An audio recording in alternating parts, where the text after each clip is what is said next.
Sit down, my young ones. I'm about to bring you back to the Dark Ages. Relax and take notes while I take totes of the marijuana smoke. Something I think us as players don't take a lot of time to appreciate is the rich history our game of Yu-Gi-Oh! Has. Rich is really actually a strong word, but sometimes when we talk about new format, combos, and ridiculous decks, we don't really take a time to step back and say, hey, the game was actually worse at a point. Hopefully in this series, Combogasm, we can take a look back at ridiculous combos our game once had and really just see how far we've come from a game. Today I'm going to actually bring you guys back to wind-up format, back when Carrier was at 3, back when Magician was at 3. We're going to bring you back to the infamous wind-up hand loop. To kind of preface this before we get to the combo itself, let's just talk about the format a little bit. The format back then was windups versus injectors. We've had a lot of kind of 2-deck formats. It's kind of what it is right now. It's like Dracos and Zoos, but Zoos just probably the best deck ever. Can you not? But back then, I think it was around 2013, it was all the craze with windups and injectors both at full power. Injector Hornet was a crazy card, being able to pop an entire field should you let it go. But the windups had the edge, being the fact that you could dump your opponent's entire hand turn 1 with the use of Wind-Up Hunter and comboing off through multiple ships in the Wind-Up combo. Ultimately, this nutty stuff actually led to Wind-Up Magician getting limited, as well as the Carrier getting limited to a time, which still actually had OTKs for the Wind-Up deck, but the loop was no more. Today, we're going to appreciate the more nutty side of the game, and we're going to take a look at a deck back then, and then we're going to also show you guys the main combo that ties with it. So, I'm going to bring you guys the Dueling Book. Let's take it over there. Alright guys, so today we're actually going back to 2012. I said 2013 earlier, but that was wrong. But we're going back to 2012, and this is the 2012 National Champion Winners deck. Tyler Tabman won this event with windups, and this is back when the windup loop was still in effect. And as you can see, there's a lot that's changed with the game. Certain notes is Sangan had its original errata back then. Sangan was still at 1. Great card, being able to get pretty much anything in the deck because everything was really 15 or less in this deck, and all the cards had so much utility, it was insane. Spirit Reaper was an interesting tech choice. It was kind of hard to get around the fact that you couldn't be destroyed by battle. It was pretty neat. I would have preferred Max C's in this case, but hey, I'm not the one that won the event. Tour Guide was at 3. And this was really dumb because Tour Guide was also one of the ways you could achieve the wind-up hand loop, Tour Guide plus wind-up Shark. You would pair it with Sangan, and of course those two were just buddy-buddy, everybody knows. Great combo, great card back then. Not as broken as it is now with, you know, the Dantes and all the Burning Abysses running around. And of course, Wind-Up Magician was played at 2, but you could play it at 3 at the time, I believe, in this format. I'm not sure why Tyler decided to play 2. It was an interesting choice, I guess. You only do need 2 Wind-Up Magician for the bread and butter combo, but I'd like to see the 3rd for more consistency. Wind-Up Rabbit was really good, just because being able to float and being able to get the additional 3 to combo off with was insane. Zen Mighty was at 3, now it's banned. This card's this card's the goo.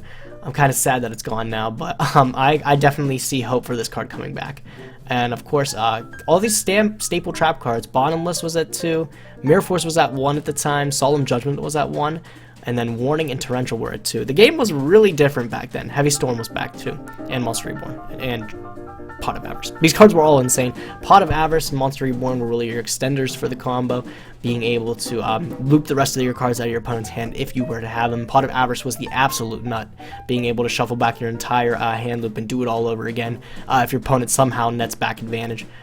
Game was really completely different at the time. I do like the trap lineup back then. These are all insane trap cards, and having them at larger quantities really made it harder to work around those back rows. But of course, we had a Heavy Storm at the time too. So back then, we didn't have access to a lot of different rank 5s. Were really hard to come by. Zenmayo, but as you could see, Tierce and Andreas were those goods. The 3s, Levier was probably the best ranked 3 next to the Wind-Up Carrier, and Zenmaines. Zenmaines was around a $100 card at the time. It was only released as a secret in Photon Shockwave. Really hard to come by.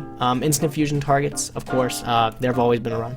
But yeah, game was really completely different. Gores was still a pretty decent card, but I don't know how it really worked in this deck. There's a lot of background in this deck. Overall, I really think this is a really good deck. I do love windups back in the day. Probably one of my favorite decks just to kind of look at. And Tyler Tabman, again, 2012, took the national championship with this deck.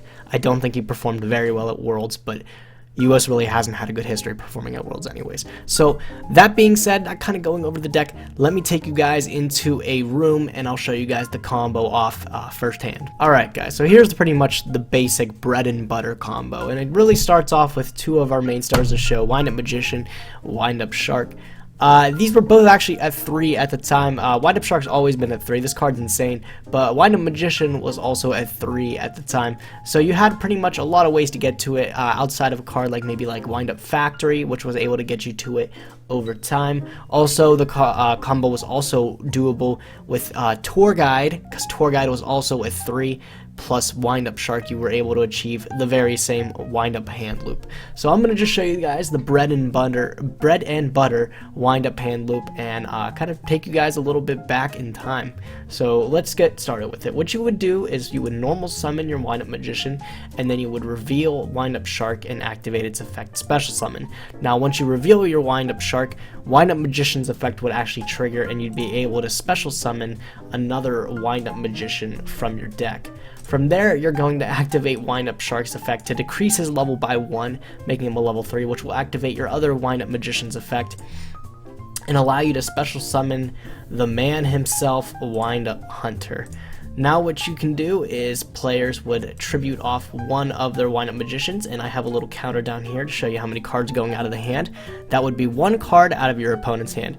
Now since you have a level 3 Shark and a level 3 Hunter, you're going to exceed the 2 of them into our lovely Windup Zenmighty, which was at 3 at the time, and this card's absolutely insane. This card you can detach one and then special summon a Windup from your deck.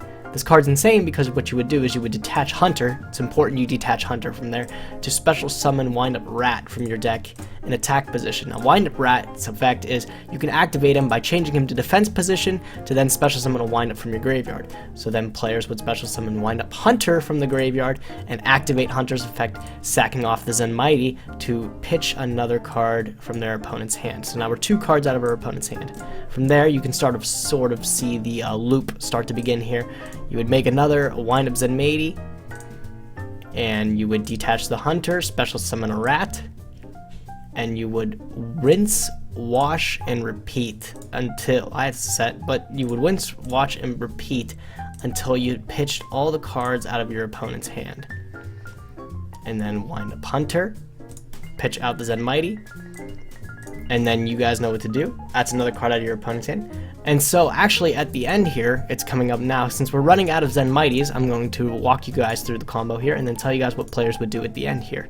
So after you would walk through the combo and take a lot of cards out of your opponent's hand, you would end up in this scenario where you have 3 cards out of your opponent's hand, but you can't loop another card out. So what would you do? Well, at the time, Pot of Avarice was at 1 during this format, and you would be able to shuffle back your Windup Zenmighties, all these guys, and just continue the loop from there. Your Rats and your Zenmighties back in the deck, you can still loop the entire rest of your opponent's hands. That's all 5 cards out of their hand. They're working with 1. Keep in mind, you'll still have 4 cards in your hand after this combo, because back then you were able to draw during your first turn.